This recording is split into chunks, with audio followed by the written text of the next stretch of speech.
এই টাকা রেখে দাও, তোমার কাজে লাগবে। বেয়াদব ছেলে, এই টাকাতে আমাকে ফাঁসাতে যাচ্ছে। আমি এই টাকা নেব না, রাখেন আপনার টাকা।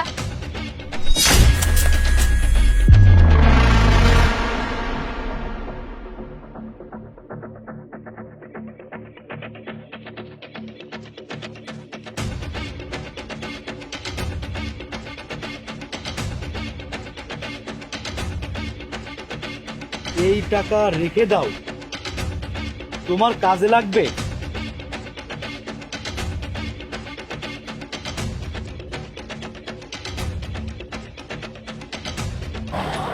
আরে এক মিনিট, এই টাকা সিরিয়াল নাম্বার তো আমি স্যালারিতে পেয়েছিলাম সেই টাকা। শয়তানি, তুই আমার স্যালারির টাকা চুরি করে তোর প্রেমিককে দিতে চেয়েছিলি? দেখো, আমি ওই ছেলেকে চিনি না, আর টাকা প্রথমে সেই ছুড়ে দিয়েছিল। আমি তো টাকা নেব না বলে ফিরিয়ে দিচ্ছিলাম। আচ্ছা, গতকাল পর্যন্ত তোর মা বাবা অসুস্থ ছিল, তাদের চিকিৎসা করার মতো টাকা তোর কাছে ছিল না, আর আজ তোর কাছে এত টাকা হয়েছে, কেউ তোকে টাকা দিলে তার টাকা তুই ফিরিয়ে দিচ্ছিস? এতটা ইমানদার তুই না। আমি আমার মায়ের কসম করে বলছি, আমি সত্যি ওই ছেলেকে চিনি না। আমার তো মনে হচ্ছে ওই ছেলেটা ধনী লাফাঙ্গা ছেলে, যে আমাকে টাকা ছুঁড়ে দিয়ে ফাঁসাতে চেয়েছিল, আর আমি দেখি সেজন্যই ওই টাকা ফিরিয়ে দিয়েছিলাম। এটা সত্যি যে আমার টাকার প্রয়োজন আছে, আর আমার মাও অসুস্থ, কিন্তু তার চিকিৎসার জন্য আমি তোমার কাছে টাকা চাইতে পারি, তোমার কাছে হাত জোড় করতে পারি, কিন্তু আমি আমার সম্মান বিলিয়ে দিতে পারি না। আচ্ছা, কাল যখন আমি স্যালারি পেয়েছিলাম তখন ব্যাগ তোর কাছে দিয়েছিলাম, আর সকালে যখন আমি ব্যাগ দেখলাম তখন ব্যাগে টাকা নাই কেন? আমি তোমার স্যালারি সম্পর্কে কিছুই জানি না। তুমি আমাকে যেভাবে ব্যাগ দিয়েছিলে আমি ব্যাগটা সেভাবেই রেখেছিলাম, ব্যাগটা খুলেও দেখিনি। আমি জানি না ওই ছেলের কাছে টাকা কিভাবে আসলো। ওই ছেলে, তাই তো? ওই ছেলে সব ঝামেলার মূলে। দাঁড়াও, ঘরের বাইরে আমি সিসিটিভি ক্যামেরা কেন লাগিয়েছি আমি এখনই চেক করছি। হ্যাঁ,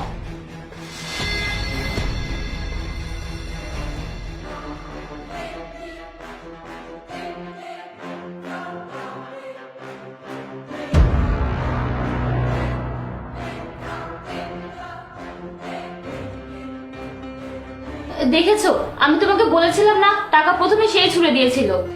এই বাইক তো আমি কোথাও দেখেছি, আর এই নাম্বার, আরে এ তো জাহিদের বাইক।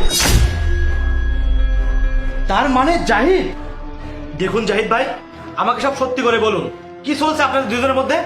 আরে তুহিন, তুমি কি পাগল হয়ে গেছো? তুমি সব কি বলছো?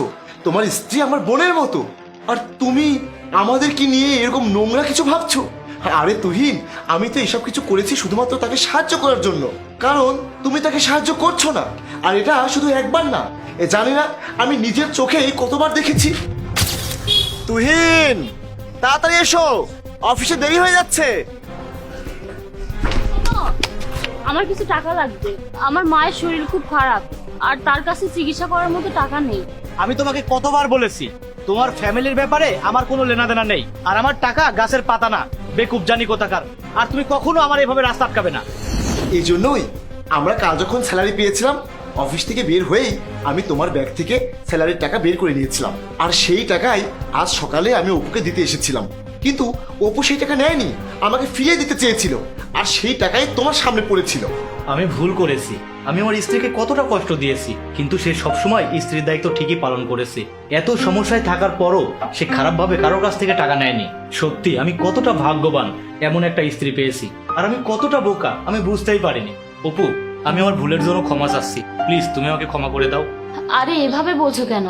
শুধু এতটুকুই বলছি, আমার মা বাবা তো তোমারও মা বাবা, তাদের জন্য অন্তত তুমি কিছু করো। আমাকে আর লজ্জা দিও না, এখন থেকে তাদের সব দায়িত্ব আমার। তাদের চিকিৎসা হবে, আর খুব ভালোভাবেই হবে। জাহিদ ভাই, সরি, আপনি কিছু মনে করবেন না। ইটস ওকে ভাই।